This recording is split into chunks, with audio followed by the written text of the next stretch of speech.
سلام، چاکرم. و بذاری نکته مهمی رو امروز بهتون بگم. شل به جنبی صفر مخوریم یعنی چی؟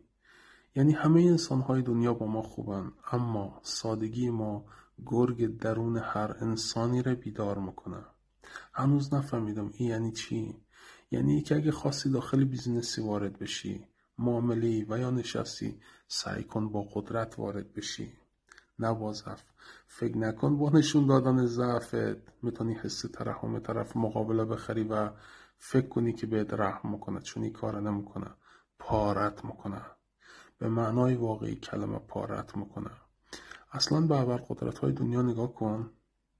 اویی که قدرت داره، شرف داره، آبرو داره، عزت داره، همه چی داره، آسایش داره، اما اویی که قدرت نداره هیچی نداره. هیچی.